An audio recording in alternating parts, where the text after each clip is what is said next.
Takže opäť sme tu spolu na začiatku ďalšej našej časti, hovoriac o našej identite a uvedomeniu si vlastnej identity. Pamätáte, že hovoril som vám, že medzi takými základnými filozofickými predpokladmi, ktoré sú základom transakčnej analýzy, sú také tri hlavné. Jedno z nich je, že všetci dokážu rozmýšľať, že každý má schopnosť rozmýšľať. Ďalšie dve som vám nikdy nespomenul, ale sú veľmi jednoduché. Každý je OK, to je ďalšie, také OK, to slovo ako to nám umožňuje vidieť tých druhých, že sú hodní tej okejness, ktoré im jednoducho prináleží, nie pretože my to tak uznáme, že každý človek je OK. Každý má schopnosť rozmýšľať a tiež každý dokáže rozhodovať o svojom vlastnom ako keby osude a tie rozhodnutia, každé rozhodnutie voľba môžu byť menené, pretože sú človeku vlastné a teda on ich môže meniť, kedy chce. Toto znamená, že vždy, keď my ako by sa nejak rozhodneme určitým spôsobom, máme teda možnosť rozhodnúť sa. Sme schopní rozhodovať sa. Ale ak je to chybné rozhodnutie, sme tiež schopní zmeniť toto rozhodnutie, a teda zmeniť sa. Ja pridávam tiež taký štvrtý slogan, ktorý je taký môj, že nie ničoho takého trvalejšieho pod nebom, než je zmena. Nič nezostáva rovnaké v živote. Život sa mení. A toto nás teda vedie k tomu, že si môžeme povedať, že sme naozaj špeciálni jedinci, jednotlivci, lebo sme schopní v našom živote akoby prispôsobiť sa tým rôznym obdobiam života, fázam, takým plastickým spôsobom, ktorý akoby zahrňa takú geniálnosť až toho, ktorý nás zamýšľal, ktorý nás stvoril, čo je niečo ako keby mimo normálno. Hovoríme teda o Bohu. Taká tá identita, ktorú On nám dal, čo je identita, ktorá zostáva, to znamená, rovnako ako nám dal, zamýšľať, ona zostáva taká. A identita v takom jeho je manifestovanie sa, v takom prispôsobení sa ako tom prostrediu, okolnostiam a obdobiam života, je úplne schopná takto prispôsobovať. A to nám môže tak umožniť také zhlboka sa nadýchnuť, lebo keby sme mysleli na identitu ako nejaký monolit, niečo, čo je statické, nehybné, povedal by som, to by bol taký pohľad, taký redukujúci. Je pravda, že identita je tá, ktorú nám Boh dal a nemení sa, ale ona sa akoby rozvíja v takom tom prispôsobení sa rôznym obdobiam života, aby bola vždy taká čerstvá, keď sa manifestuje tým módom, spôsobom, ktorý je taký adekvátny tomu životu, ktorý práve žijeme. Nie je to niečo výnimočné. Sme teda akoby OK, sme schopní žiť svoj život, pripravený pre život, ktorý On pripravil pre nás.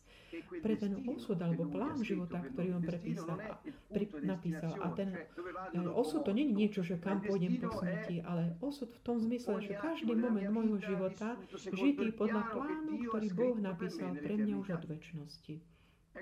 Preto je to o tom, že ja si volím svoj osud každý deň, pretože na základe mojich rozhodnutí ja si volím, kam budem kráčať. Či cestou, ktorú On pripravil, alebo nejakou cestou, ktorá vlastne neexistuje, ale ktorú medzi tými ilúziami, predsudkami, presvedčianiami a rôznymi takými potvrdeniami emócií, ten nepriateľ ako keby nás vedie k tomu, aby sme si mysleli, že je to tá cesta pre nás.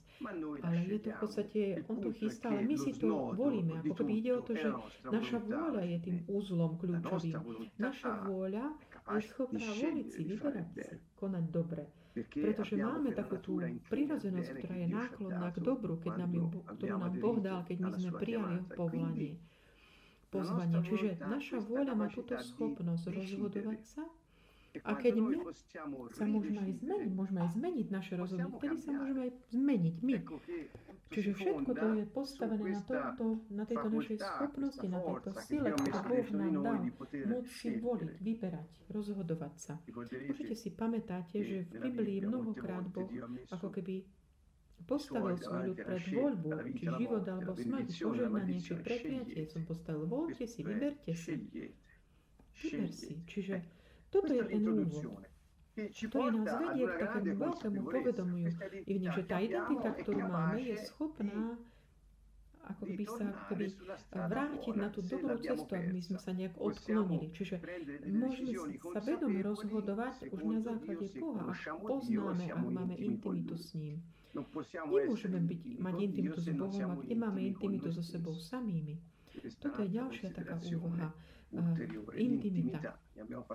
Už sme hovorili o nej viackrát. Tieto filozofické akoby základné predpoklady, ktoré napísal náš priateľ Bern, ktorí potom prijali, ako by zobrali ďalší všetci odborníci transačnej analýzy, nás vedú k tomuto. Keďže ja mám moc rozhodovať sa, mám takisto aj zodpovednosť rozhodovať sa podľa Božej vôle. Ako keby je to na mne. Čiže je to, zopakujem to, lebo je to dôležitý bod. Ak ja mám schopnosť a moc, nazvem tú moc, tú schopnosť, teda možnosť rozhodovať sa, mám takisto aj zodpovednosť za moje rozhodnutia. To znamená, keď môžem, keď je to na mne, mám ja tú zodpovednosť.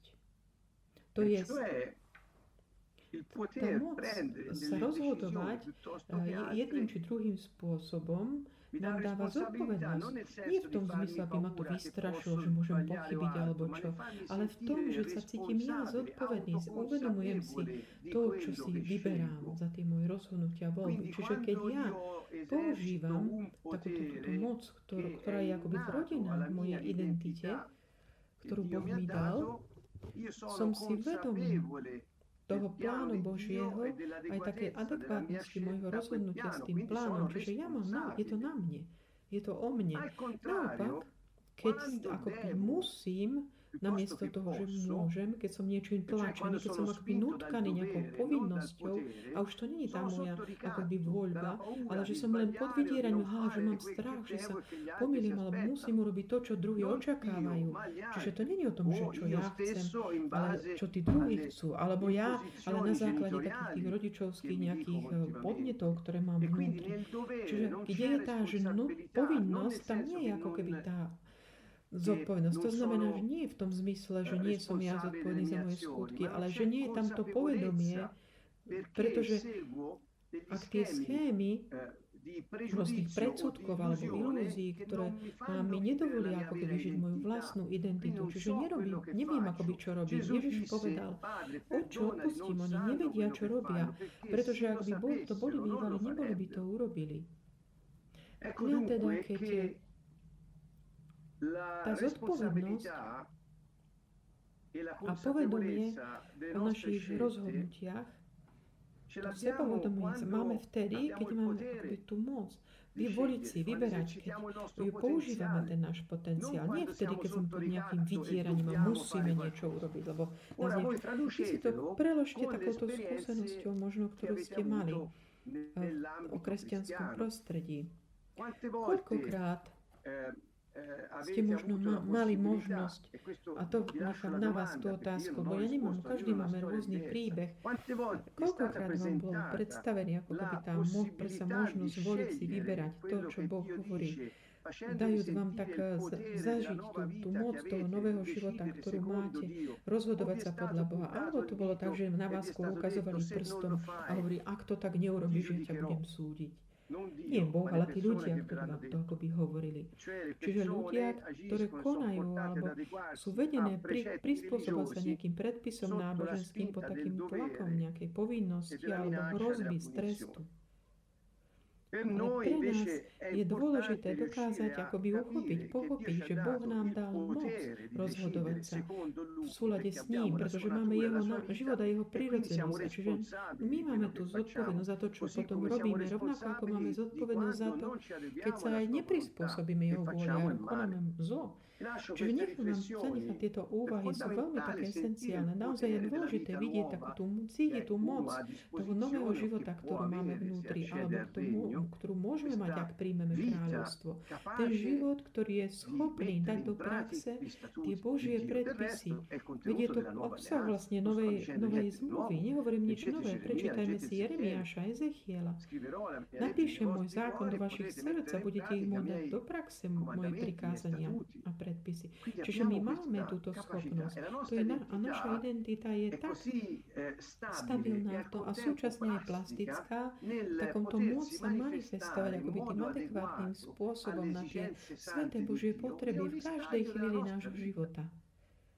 Je to naozaj Geniálne. My chápeme dobre, teda, že vždy, keď je ako keby nejaká nekoherentnosť medzi tým potenciálom, ktorý máme, žiť ten život, a tým životom, ktorý reálne, ktorý žijeme, keď je tam nejaká nezhoda, potrebujeme sa pýtať, že prečo, čo sa deje. Je dnes také veľmi moderné povedať toto. Keďže som sa znovu zrodil, alebo som kresťan, nič sa mi nemôže stať, nič zlého sa mi nemôže stať. Alebo môžem žiť tak, ako chcem ja, však už som zachránený, spasený. Boh odpúšťa, on je dobrý. Podľa takýchto ako keby týchto filozofických, náboženských odzovkách, ako keby tézach, tie sú nekoherentné so životom. Ak by to tak bolo, všetci kresťania by už mali mať ako keby zažívať pokoj, už nikdy nerobiť nič zlé, aby dokonali v takomto prispôsobovaní sa Božiemu žití Božieho života a nemať žiadny problém. Ale nie je to tak, lebo skúsenosť nám ukazuje, že nie je to tak. Prečo?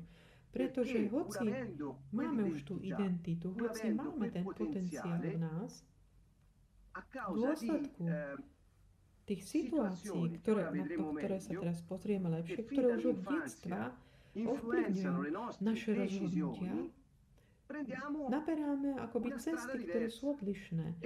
A ten život, keď potom nám je daný, nevieme, ako s ním naložiť s tým novým životom. A teda dáme ho akoby niekde do šuflíka, a už som zachránený a pokračujem v živote ako predtým, nevedome možno. A viackrát možno, keď sa pýta, keď sa pýta, že čo mám robiť, tak oni ti ukážu prstom, že musíš takto a takto. Čiže je zaujímavé naozaj vidieť, že aká je tá realita, vidieť takú tú ten prisľúbený nový život a ten rozdiel medzi tým a ako žijeme reálne náš život. Čiže neviem, či niekto z vás možno má nejaký jeden, či ste mali nejaký problém, odtedy sme boli obrátení. Hovorím o tých vzťahových a existenciálnych veciach. To je takým jadrom našej témy, tá identita existenciálnej problematiky. Prečítam vás niečo z mojej knihy. Začneme od tohoto. Taká dráma zamení roli s identitou. Je to v slovenskom preklade strana 55. Život, v ktorom sa hrajú roli, nie je autonómia, ale scenická fikcia. Ak žijeme tak, že hráme roli so sebou a ostatnými, nežijeme autonómne, ale v klame.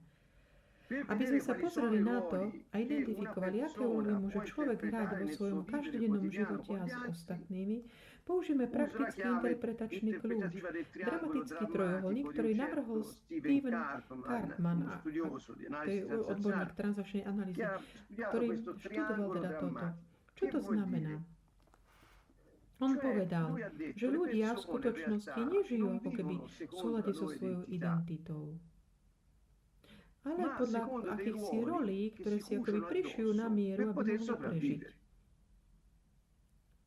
Pripomína to možno ten scénar, o ktorým som vám hovoril, alebo keď sme hovorili o psychologických hrách, to sú situácie veľmi podobné. Čiže tá rola, tá úloha je niečo, čo sa hrá, nie je to reálne.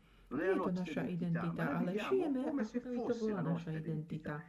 A tá rola je ako tá dramatizovaná odpoveď alebo reakcia na očakávania scenára prostredia, v ktorom sa odohráva. Rola je to akoby divadelná fikcia, čiže to je rodinná alebo národná alebo podobne. Čiže je to divadelná fikcia, ktorú hrá osoba akoby s maskou. Tento Karpman hovorí, že ten človek, ktorý žije ako keby bol ako herec v podstate. Mimochodom, pripomínam vám, že to grécke slovo herec je akoby pokrytec. Ježiš viackrát toto spomínal, že pokrytectvo, obzvlášť keď hovoril o náboženstve, čo je naozaj také zaujímavé aj pre nás. Podobne ako v dávnych gréckych drámach, ktorých herca volali pokrytec, píšem v knihe, to znamená, označuje človeka, ktorý interpretuje určitú postavu, ktorá však v skutočnosti nereprezentuje jeho osobu, ale niekoho iného. Čiže vidíme niečo, ako by sme sa rozhodli byť niekým, kým nie sme, bez toho, aby sme reálne vedeli, kto naozaj sme. Potenciál ako by bol pochovaný pod nejaký piesok, kde vlastne ako taký pštros a nevieme, ako žiť vlastne svoj život. Čiže preto ľudia sa majú zle, aj keď si hovoria, že sú veriaci, a aj im sú, ale akoby nežijú dobre, necítia sa dobre. Čiže bez toho, aby sme tomuto termínu pripísali nutne negatívny význam, ten interpret dramatickej roli môže byť definovaný ako ten, ktorý predstiera a simuluje. Z toho vyplýva, že keď jedinec žije tak, že hrá túto nejakú úlohu, maskuje svoju pravú tvár, nevedome, podvedome. Čiže na jednej strane, na to, aby to robí preto, aby rozvíjal ten dramatický scenár, ktorý si on sám vybral, a na druhej strane to robí preto, aby manipuloval s publikom tak, že títo ľudia potom si budú myslieť, že nie je to fikcia, ale realita. Čiže je to ako keby, že musíš uchovať akoby tú rolu, lebo už ako keby v spoločnosti si tak ju prijal jednoducho. V tomto dramatickom trojuholníku existujú tu 3 rôzne možné polohy. Obeť, prenasledovateľ a záchranca. Už sme o tom hovorili, takže to chcem len tak občerstviť. Človek môže byť aj skutočnou obeťou, ako keby bez hrania. Samozrejme, že môže sa to stať. Napríklad niekto trpí nejakým zneužitím, alebo ho okradnú, alebo niekto ho zradí. Čiže to nie je ako keby tá rola nejaká, ale to je naozaj reálnou obeťou. Čiže povedať obetu neznamená vždy, keď niekto je, ako hovoríme, že to je len v roli. Nie. Ale keď je nejaká rola, ktorá ako keby nie je reálna, nezodpovedná realite, tak vtedy to je ako keby tá, že môže samozrejme byť aj obeťami, prenasledovateľmi a záchrancami aj bez toho, aby to boli sme len ako hráči. Je napríklad to prípad človeka, ktorý trpí kvôli rasizmu ako obeť, alebo právnik, ktorý odhalí pravdu a zbaví svojho klienta podozrenia, ktorý môže byť skutočným záchrancom, alebo zástupca nejakej finančnej polície, ktorý vykonáva kontroly, aby presadil dodržanie pravidiel. To je prenasledovateľ. To nie je toto nie sú prípady fikcie, to nie je nejaká manipulácia, alebo to sú jednoducho, v týchto prípadoch teda nejde o to predstieranie, to nie sú masky dvojakosti ani pokrytectva či manipulácie. Avšak podobné životné situácie môžu byť prijaté človekom ako také roli, ktoré hrá, aby vytvoril psychologické hry, a to na úkor autentickosti a intimity vo vzťahoch. V takomto prípade to bude ale dráma, starého drží v zajatí.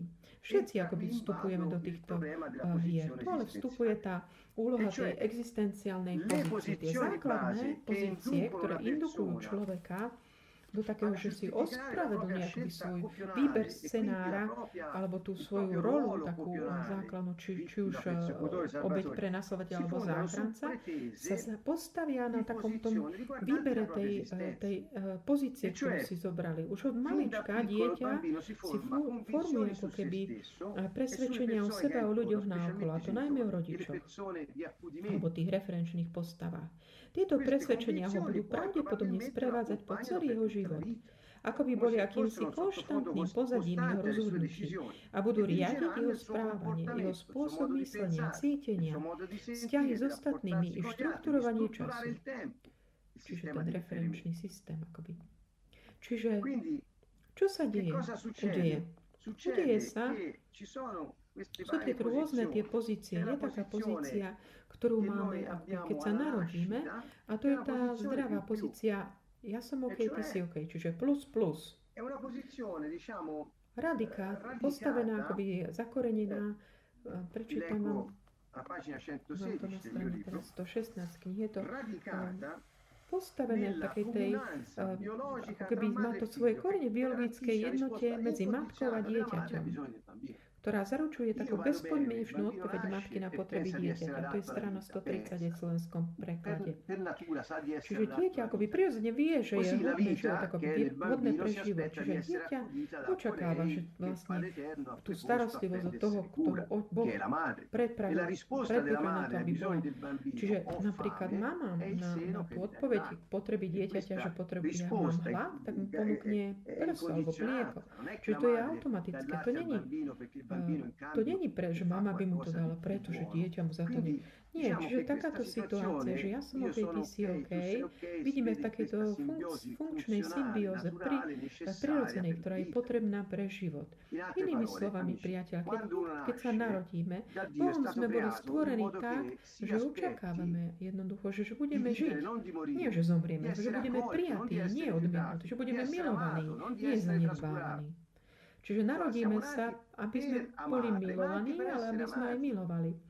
Ale keď naopak sa ocitneme v prostredí, kde viac či menej vedomé, či zo strany rodičov, alebo skôr niekedy to býva aj tak, že dieťa určitým spôsobom to vníma, kde ako by táto situácia sa nevytvorí taká tá bezpečná, vtedy dieťa začne rozmýšľať, že možno viac než čo cíti, než na základe tých citov, pocitov, že v podstate je buď nehodné života, alebo život nie nehodný jeho, že musí nejak si zabezpečiť prežitie. A vtedy začne ako keby tie situácie si nejak tak upravovať. Čiže tu píšem na tejto strane 139 v jeho knihe, že v ľudských bytostiach je táto rodina schopnosť odpovedať na základné potreby druhých, čím garantujú vzájomnosť, ktorá potom vedie k základnej dôvere. Ty si OK, táto vlastne zodpovedá postoj, ja som OK, ty si OK, do ktorému dieťa prirodzene smeruje. Jediný dôvod, prečo človek môže opustiť túto pozíciu, aby prešiel na také iné znehodnocujúce postoje, je to, že bola nejak narušená táto originálna primárna vzájomnosť. Ako by začalo chýbať to bezpečie, ktoré bolo pôvodne bezpodmienok ponúkané. Čiže ak sa naruší táto rovnováha, že tento vzťah, zrodí sa neistota. To znamená, neistota takej spôsob nezaručenou podmienou ochranou vedie dieťa k záveru, že buď ono, alebo mama, alebo ani jeden nie sú OK. Čiže také tie rôzne pozície existenciálne. To je ako taký ten stĺp, ak sa tuto skloní nejak na začiatku, ohne sa ako tá napríklad väža v Pize. Potom je potrebné sa meniť, premieňať. Čo? Meniť ten uhol pohľadu na seba, na druhých a na život. Ak nezmeníš svoj uhol pohľadu, pokračuješ v živote svojho života mysliaci, že buď ty nie si OK, alebo druhý nie sú OK, alebo nikto nie je OK. Čiže budeš musieť nejakým spôsobom robiť nejaké také rozhodnutia, aby si ako keby to prežil. A z týchto rozhodnutí sú základom.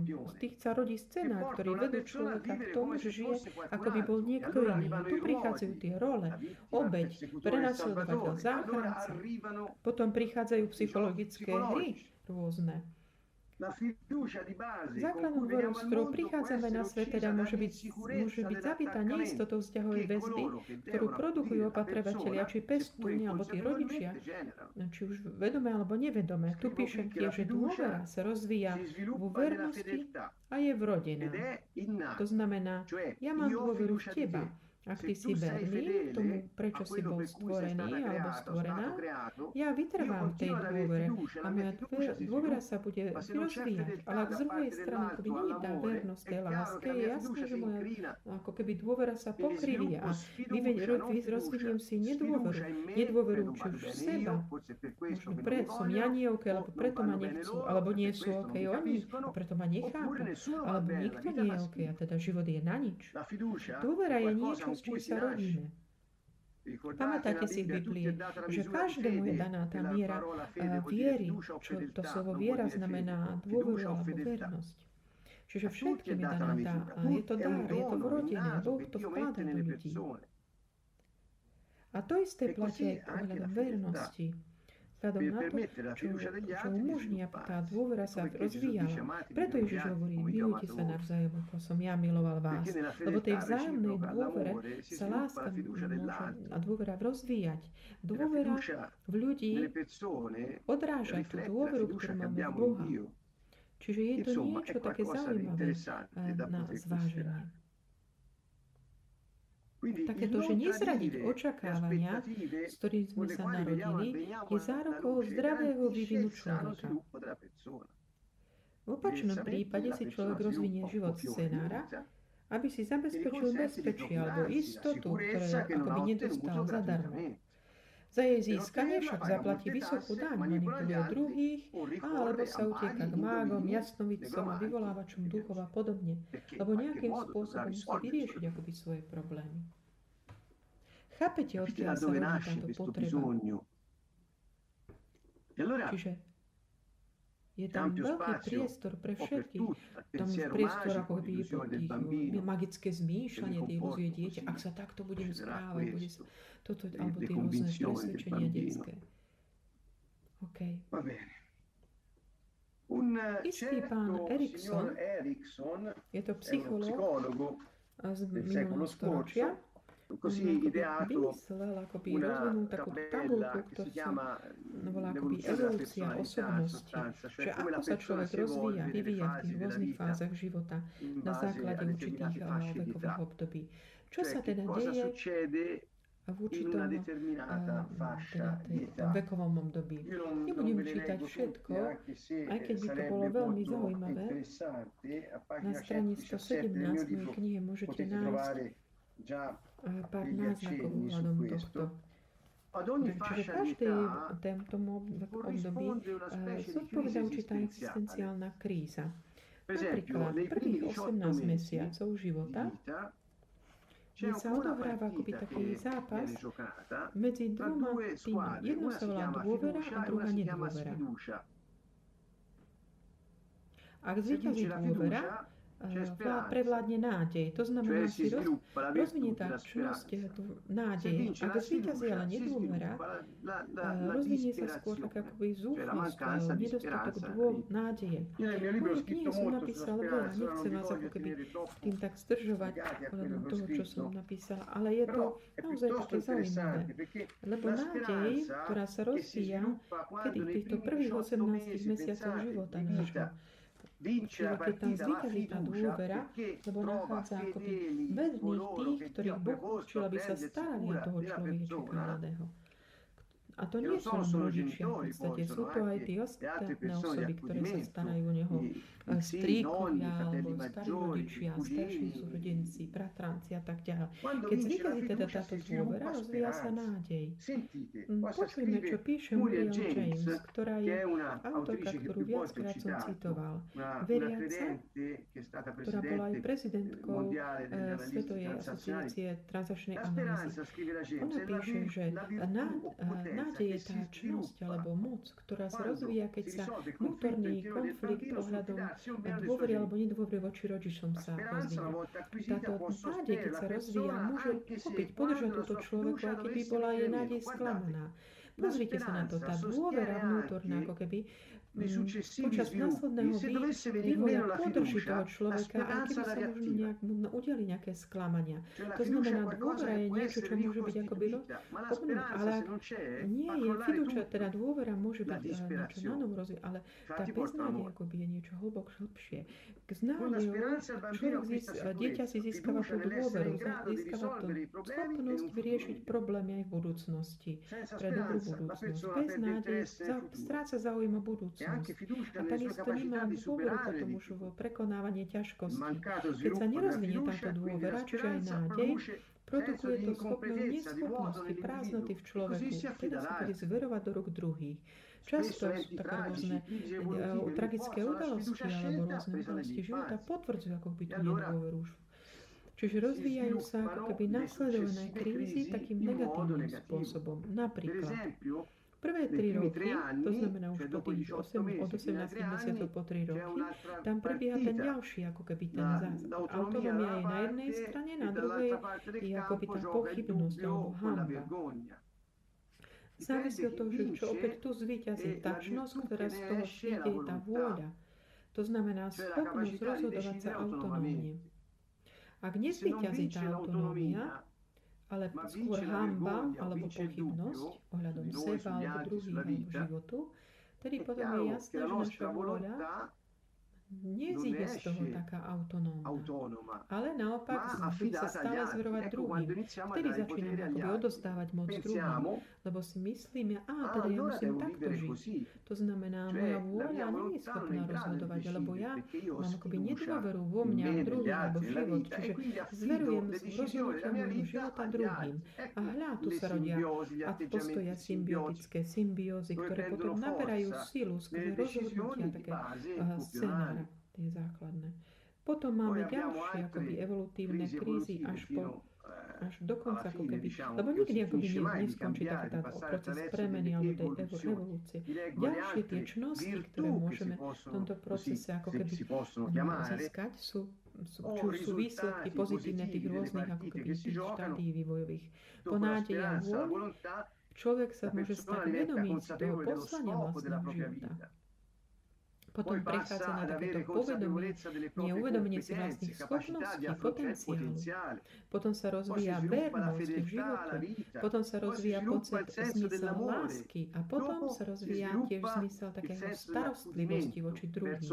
A teda ako posledné štádium je tiež tá múdrosť.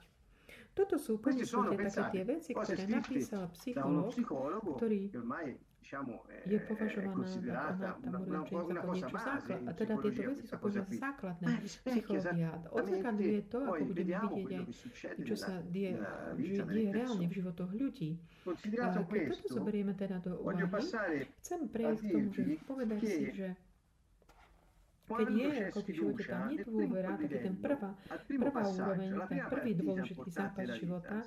Ak zvíťazí tá nedôvera, naše rozhodnutia sa stávajú rozhodnutiami scenára, ako sme už uchopili si, že čo tým myslíme. Bude ťažké potom, aby takíto ľudia mohli potom dôverovať Bohu. Dieťa nechápe nič nejakej teológie. Nevie o tom nič. On vidí tých, ktorí mu Boh dal ako keby, aby sa postarali o neho. Čiže na základe týchto postav reaguje.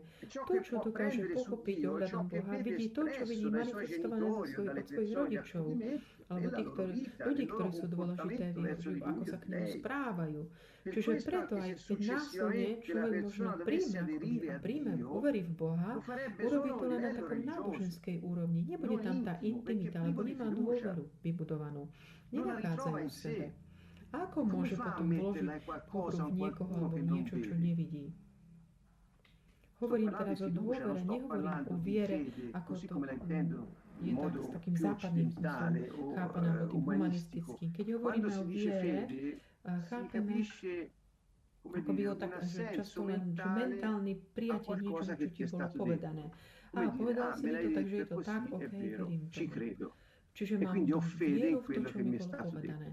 Čiže to je ako keby ten mentálny súhlas. Ale naopak, keď v evanjeliách a v starom zákone hovorí sa o takomto slovu viera, nemyslí sa tým viera, taký ten mentálny súhlas nejakým teologickým pravdám, ale rozumie takú tú dôveru v srdci, také spoľahnutie sa, ako keby zverenie sa, ako synovské, také aj spoľahnutie, akoby dôverovať, také ten spoľahnutie sa na to usmernenie, ochranu alebo vôľu a starostlivosť Božiu voči tebe. Je to niečo iné. A toto slovo neznamená len dôvera, zverenie sa, spoľahnutie sa, ale tiež hlavne takú vernosť. Opakujem, dôvera oddelená od vernosti má svoje limity.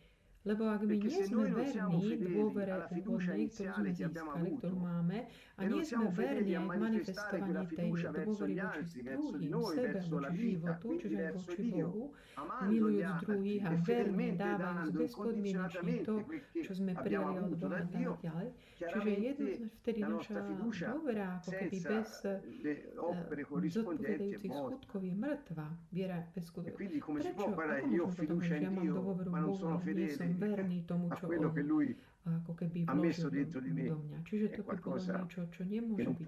Nemôže sa to jednoducho oddeliť. Náboženstvo teda je vhodné prostredie, aby dávalo ľuďom takú ilúziu, že majú akýsi vzťah s Bohom bez nejakej potreby dôverovať mu.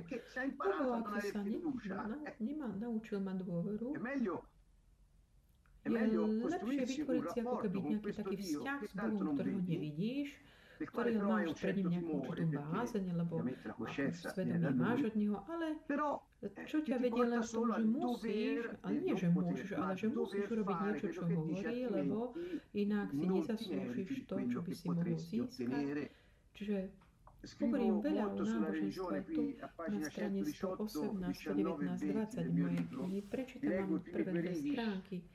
Podľa nedávnych teda tých štúdií náboženstvo je ako ten spontánny psychologický zdroj, ktorý umožňuje prispôsobenie sa procesu, takom prostrediu v evolučnom procese. Je jasné, ja nemám dôveru, takže nemusím dôverovať, len stačí, keď budem hovoriť to, čo on a robím to akoby pre vlastný zisk. Preto, aby som prežil alebo získal benefity, ktoré mi boli prisľúbené. Inak na to nemyslím. Odborníci na tieto, tí, ktorí študovali správanie náboženské, hovoria o takej tej interakcii medzi tým, ako prežijem v tomto prostredí, ak sa budem dobre správať, to, čo budem robiť, to, čo mi hovoria, určite dostanem ako keby ten odev, ktorý potrebujem, aby mi nebolo zima. A toto, ako to súvisí s dôverou Boha? Zverím sa jemu ohľadom nášho života, alebo spoľahnúť sa na to, že on bude konať, lebo nás miluje, lebo on je náš Otec.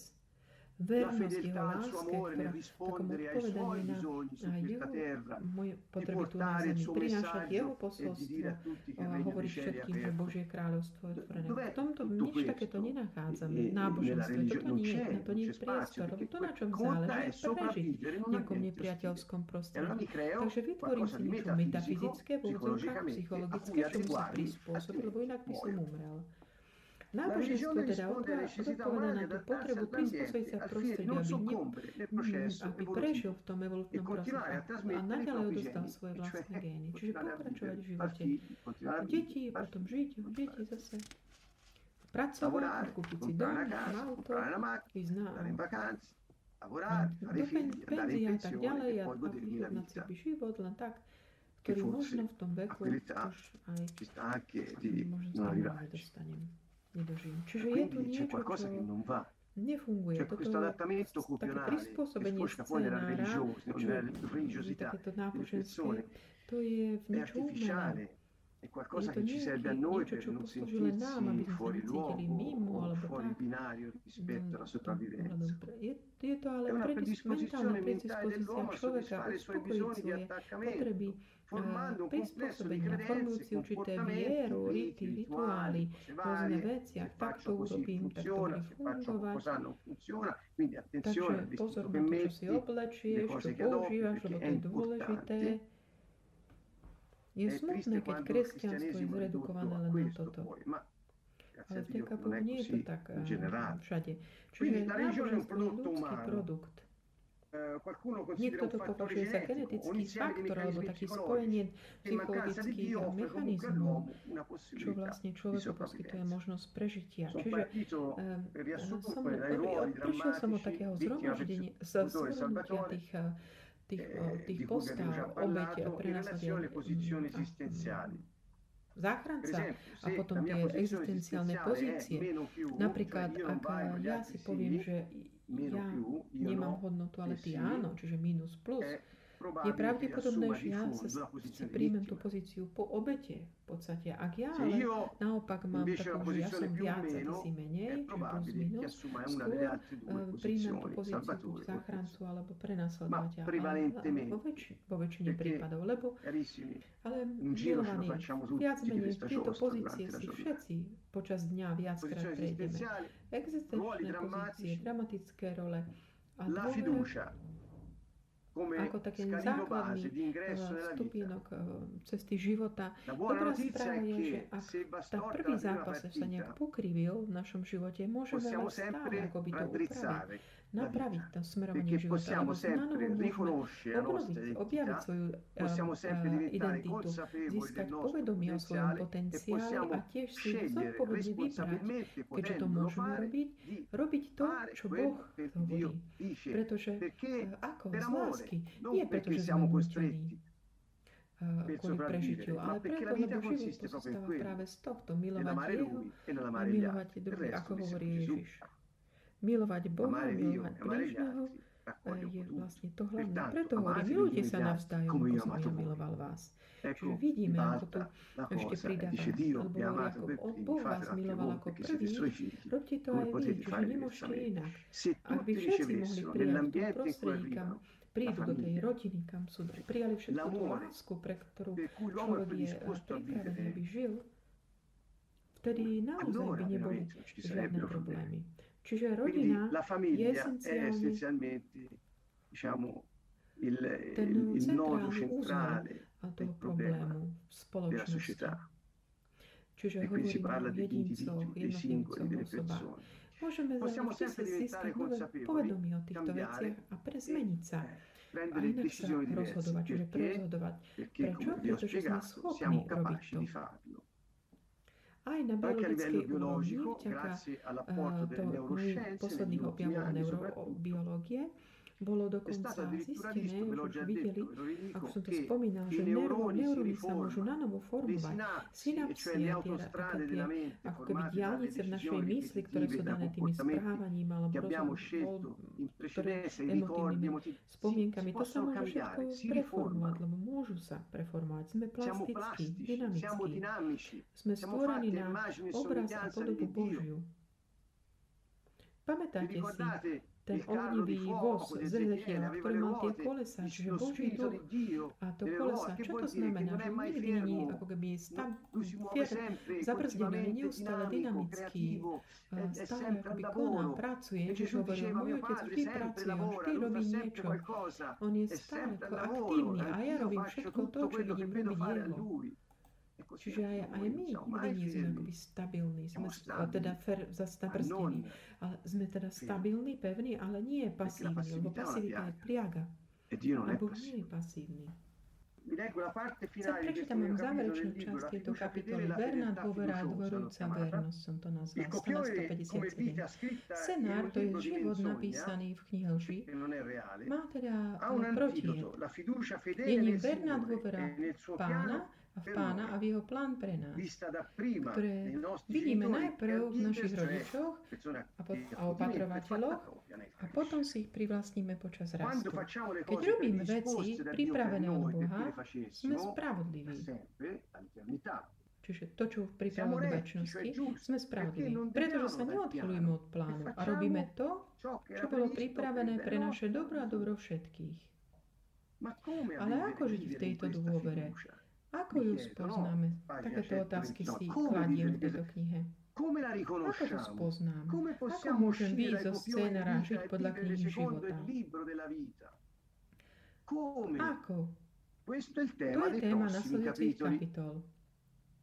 Odpoveď, ktorú som našiel, je v spojení nášho ľudského ducha s duchom Božím a v používaní mysle v prospech ducha.